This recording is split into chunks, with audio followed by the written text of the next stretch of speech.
everybody, welcome all to my channel. Today we'll talk about DNA. तो आज हम पढ़ेंगे कि DNA क्या होता है, DNA का मॉडल पढ़ेंगे हम और ये पढ़ेंगे कि कौन कौन से साइंटिस्ट थे जिन्होंने बताया था कि DNA जो है वो जेनेटिक मटेरियल है। ठीक है, so let's get started. Firstly will talk about कि DNA होता क्या है। तो DNA is the nuclear material और we can say that this is the nucleic acid, or we can say that this is the genetic material that found in most of the living organism except few viruses. ठीक है, तो DNA जो होता है वो सारे के सारे लिविंग ऑर्गेनिजम्स में जेनेटिक मटेरियल की तरह पाया जाता है, किन सब को छोड़कर, कुछ वायरसेस को छोड़कर। ठीक है, अब ज़रा हम डीएनए की फुल फॉर्म को पढ़ लेते हैं कि डीएनए जो होता है उसकी फुल फॉर्म क्या होती है। तो डीएनए की फुल फॉर्म होती है, for D means D oxy ribo N A से तो आप मतलब समझ ही गए होंगे। तो एन ए का मतलब होता है this is nucleic and this is acid. So combine all these three what we get D oxy ribo nucleic acid. तो डीएनए जो होता है वो क्या होता है, D oxy ribo nucleic acid. यहाँ पे ही लर्न कर लेना है। ठीक है, नाउ स्टेप बाय स्टेप्स हम बेसिक्स से स्टार्ट करेंगे, बिकॉज मेरे को पता है कि छोटी क्लास से आप लोगों को इतना बेसिक्स में पढ़ाया नहीं जाता है, बट फिर भी हम कोशिश करेंगे इसको अच्छे से समझने की। ठीक है, अब डीएनए जो होता है ये कहाँ पाया जाता है। डीएनए जो होता है हमें पता है ये होता है सेल। ठीक है, सेल के अंदर होते हैं ऑर्गेनीज। ठीक है, सेल के अंदर ऑर्गेनीज होते हैं बहुत सारे। ठीक है, और उन ऑर्गेनील्स में एक सेंटर में एक डबल सेल वॉल स्ट्रक्चर पाया जाता है जिसको हम बोलते हैं न्यूक्लियस। अब न्यूक्लियस के अंदर होता है, इसी न्यूक्लियस के अंदर होता है न्यूक्लियोलस। क्या होता है, न्यूक्लियोलस। उसी न्यूक्लियोलस के अंदर होता है डीएनए। ठीक है, तो अब इसको हम क्या बोलते हैं, इसको हम बोलते हैं जेनेटिक मटेरियल। क्या बोलते हैं इसको, इसको हम बोलते हैं जेनेटिक मटेरियल। अब आपको मैं ये इजीली वर्ड में समझा रही हूँ। क्या होता है, डीएनए कहाँ पे होता है, सेल के अंदर होता है। सेल के अंदर होता है न्यूक्लियस, न्यूक्लियस के अंदर होता है न्यूक्लियोलस, उसके अंदर होता है डीएनए। ठीक है, अब हम बात करेंगे कि डीएनए जो है, ठीक है, वो न्यूक्लियस के अंदर कैसे फॉर्म होता है। डीएनए जो होता है वो कैसे होता है, हिस्टोन प्रोटीन्स, हिस्टोन प्रोटीन्स जो होते हैं, ठीक है, उनको डीएनए जो होता है वो कॉइल करता है। डीएनए कॉइल करता है हिस्टोन प्रोटीन्स को। ठीक है, और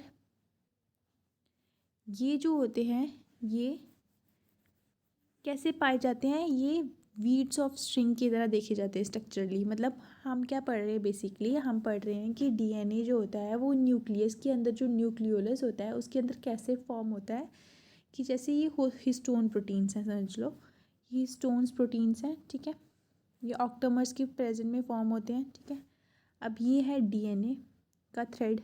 ठीक है, अब ये है डीएनए का थ्रेड, और डीएनए का थ्रेड जो है वो हिस्टोन प्रोटीन्स जो हैं उनको आसपास अपने चारों तरफ से घेरता है। ठीक है, तो तब जाके ये क्या स्ट्रक्चर फॉर्म होता है, तब जाके स्ट्रक्चर फॉर्म होता है, इसको हम बोलेंगे क्रोमैटिन। ठीक है, और ये जेनेटिक मटेरियल की तरह काम करता है। और हम इन्हीं स्ट्रक्चर को कौन सी सेल की स्टेज में देख पाते हैं, हम मेटाफेज स्टेज में देख पाते हैं। ठीक है, जब ये लूजली पैक्ड होते हैं, इस चीज़ को याद रखना। फिर हम बात करते हैं कि डीएनए जो है उसका स्ट्रक्चर की बात कर लेते हैं। अब डीएनए जो होता है, हमें सबसे पहले पता है कि डीएनए जो है वो डबल हेलिकल स्ट्रक्चर है, मतलब दो हेलिक्स की तरह होता है। ठीक है, डीएनए के दो स्ट्रैंड्स होते हैं, इनको क्या बोलते हैं, इनको हम बोलते हैं स्ट्रैंड्स। ठीक है, और ये होता है हेलिक्स।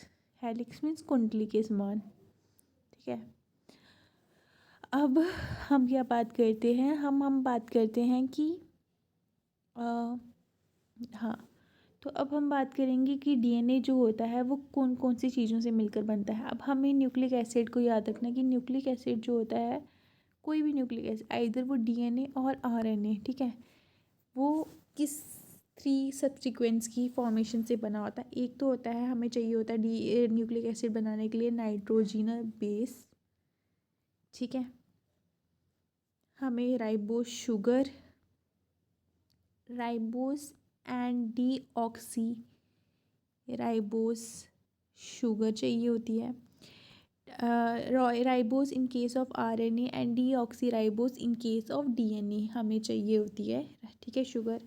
और साथ में हमें चाहिए होता है, क्या चाहिए होता है साथ में हमें चाहिए होता है फॉस्फोरस, ठीक है।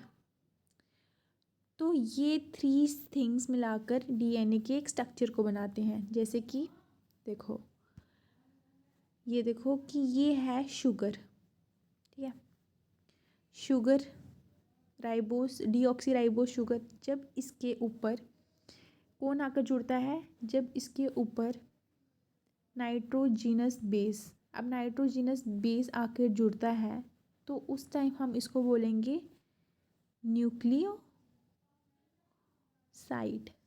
ठीक है। ये बहुत बेसिक समझा रही हूँ, इसको हम बोलेंगे न्यूक्लियोसाइड। अब यही चीज़ को दिमाग में बिठाते हैं कि अब कि ठीक है, अब यही कि राइबोस शुगर प्लस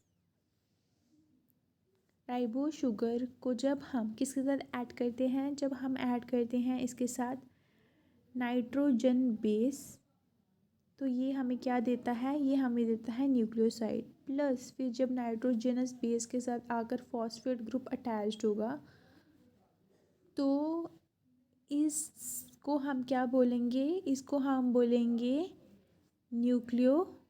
इसको हम बोलेंगे न्यूक्लियोसाइड। और न्यूक्लियोसाइड के साथ जब फॉस्फेट ग्रुप आकर अटैच्ड होगा उसको हम बोलेंगे न्यूक्लियोटाइड। क्या बोलेंगे, न्यूक्लियोटाइड, ठीक है। तो इस चीज़ को याद रखना। अब हम बात करते हैं, इसकी बात करेंगे अब हम बात करते हैं कि जो नाइट्रोजन बेस होता है, ठीक है, उसको 2 टाइप के होते हैं। एक होते हैं प्यूरीन्स, ठीक है, और एक होते हैं पायरिमिडीन्स, ठीक है। प्यूरीन्स जो होते हैं वो होते हैं एडेनिन, ठीक है, प्यूरामीन्स होते हैं cytosine and thymine and uracil in case of uracil in case of RNA, ठीक है। इस चीज़ को याद रखना। फिर हम बात करते हैं, किसकी बात करेंगे अब हम बात करते हैं कि ये हमने डीएनए के स्ट्रक्चर के बारे में पढ़ लिया, ठीक है। अब अटैच्ड कैसे होते हैं, जो राइबोस शुगर होती है ना, उसके पास सेकंड कार्बन पे उसके OH ग्रुप होता है, वेयर एज डीऑक्सीराइबोस में ये चीज़ नहीं होती है, ठीक है। इस चीज़ को याद रखना।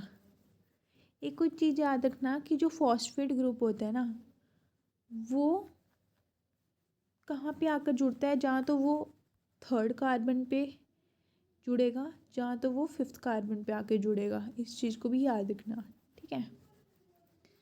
अब हम बात करते हैं, किसके बारे में बात करेंगे हम डीएनए पढ़ लिया, डीएनए के स्ट्रक्चर के बारे में पढ़ लिया हमने अच्छे खास ढंग से कि डीएनए क्या। अब हम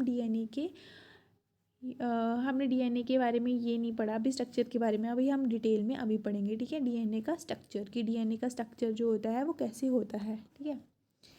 सो डीएनए का जो स्ट्रक्चर होता है उसमें याद रखना कि डीएनए जो होता है वो हेलिक्स की फॉर्मेशन में होता है। हेलिक्स के अंदर, उसके अंदर ये देखो, ये है ये नाइट्रोजन बेसिस जो होते हैं वो अटैच्ड होते हैं, मतलब ये न्यूक्लियोटाइड्स जो होते हैं वो अटैच्ड होते हैं इसके अंदर न्यूक्लियोटाइड होते हैं अटैच्ड, ठीक है। अब ये जो होते हैं ना 1 2 3 4 5 6 वैसे 7 8 9 और ये 10, तो हमेशा याद रखना एक राउंड को हम बोलते हैं बेस पेयर। एक राउंड को हम बेस पेयर नहीं बोलते हैं, बेसिकली एक राउंड में 10 बेस पेयर प्रेजेंट होते हैं, याद रखना इसको, ठीक है। 10 बेस पेयर प्रेजेंट होते हैं। और इस चीज़ को याद रखना, बहुत इम्पॉर्टेंट बात है ये चीज़, ठीक है। फिर हम बात करेंगे इसके नेक्स्ट में अपनी आगे वाली वीडियो में, जब हम डीएनए का स्ट्रक्चर जो है वो उसको हम और डिटेल फॉर्म में पढ़ेंगे, ठीक है। तब तक टेक केयर। बेसिक्स है ये आज डीएनए को अच्छे से पढ़िए आप। डीएनए का स्ट्रक्चर क्या होता है अभी बहुत बेसिक्स पढ़ाया है मैंने, ठीक है। आप अभी से स्टार्ट कर दोगे तो ये आपके लिए अच्छी बात है। Thank you, will meet in the next class.